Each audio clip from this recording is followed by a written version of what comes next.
They see my disability, I see my ability. They call me disabled, I call myself differently abled. There are some incidents that happen in your life. Those incidents break you, deform you, but they mold you into the best version of you. And the same thing happened to me. I was 18 years old when I got married. My father wanted me to get married. And all I said was, if that makes you happy, I'll say yes. And of course, it was never a happy marriage. Just about after 2 years of getting married, I met a car accident. Somehow my husband fell asleep and the car fell in the ditch. He managed to jump out, saved himself. I'm happy for him. But I stayed inside the car and I sustained a lot of injuries. The list is a bit long, don't get scared.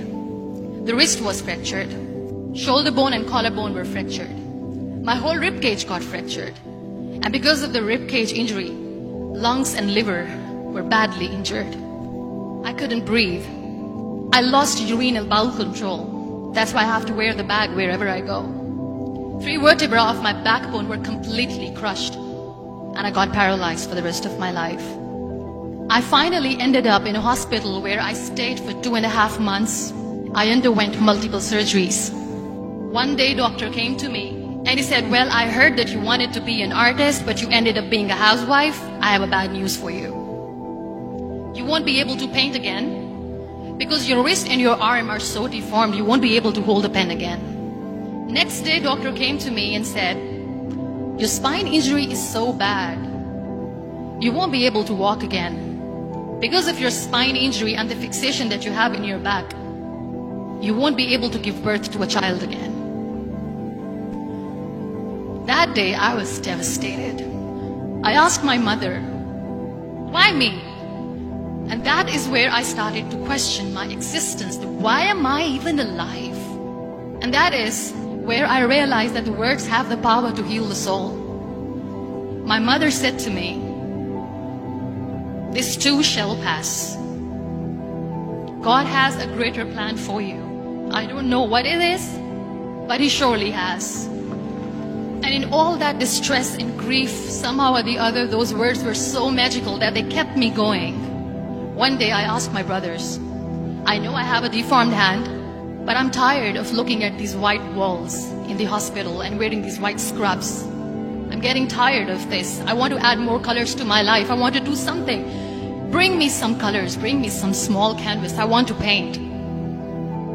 So the very first painting I made was on my deathbed, where I painted for the very first time. It was not just an art piece or just my passion. It was my therapy. And then I was discharged and I went back home. And I went back home and I realized that I have developed a lot of pressure ulcers on my back and on my hip bone. I was unable to sit. There were a lot of infections in my body, a lot of allergies. So doctors wanted me to lie down on the bed straight for not 6 months, for not 1 year, for 2 years. I was bedridden, confined in that one room, looking outside the window, listening to the birds chirping, and thinking maybe there will be a time when we'll be going out with the family and enjoying the nature. That was the time where I realized how lucky people are.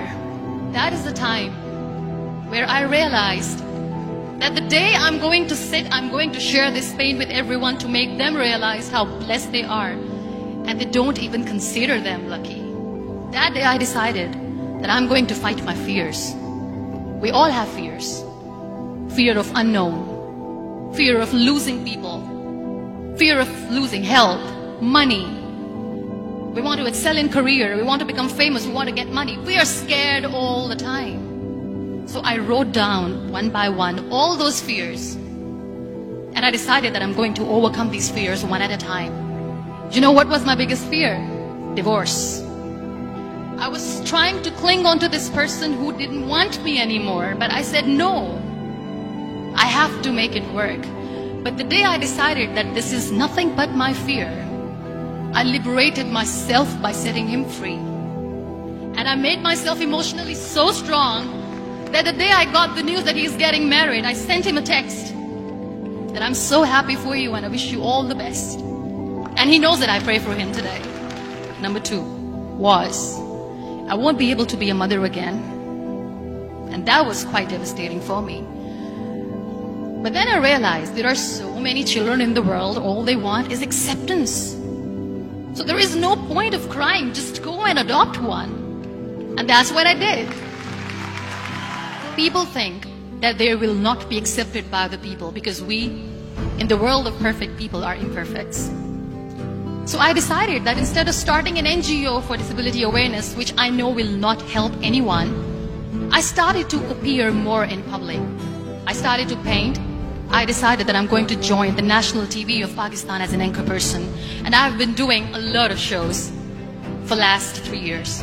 I became the National Goodwill Ambassador for UN Women Pakistan. And now I speak for the rights of women, children.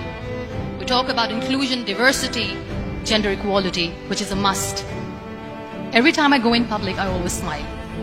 It's always a big toothy smile on my face. And people ask me, don't you get tired of smiling all the time? What's the secret? I always say one thing, that I have stopped worrying about the things that I have lost, the people that I have lost.